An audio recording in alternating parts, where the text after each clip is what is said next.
On s'aperçoit qu'après les fortes baisses enregistrées tant par le Premier ministre que par le Président de la République en fin d'année 2013, la trêve des confiseurs ne leur a pas particulièrement profité. Tout juste leur permet-elle de stabiliser leur code de confiance, puisque 25% des personnes interrogées déclarent faire confiance au Président de la République pour affronter efficacement les problèmes qui se posent au pays. C'est un point de plus seulement par rapport au mois dernier.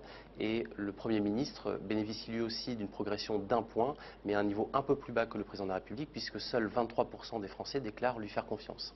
Lorsqu'on regarde les réponses effectivement des personnes interrogées en fonction des différentes catégories de population, on s'aperçoit que par rapport au mois dernier, les évolutions sont extrêmement faibles.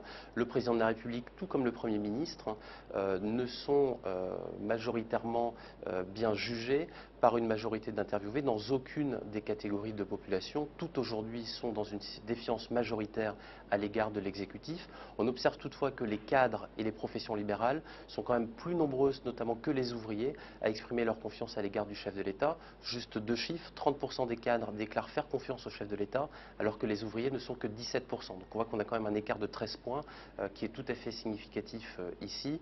Et on sait à travers d'autres enquêtes que le jugement porté à l'égard de l'exécutif est souvent porté par le jugement porté sur l'efficacité des actions menées dans le domaine économique et social.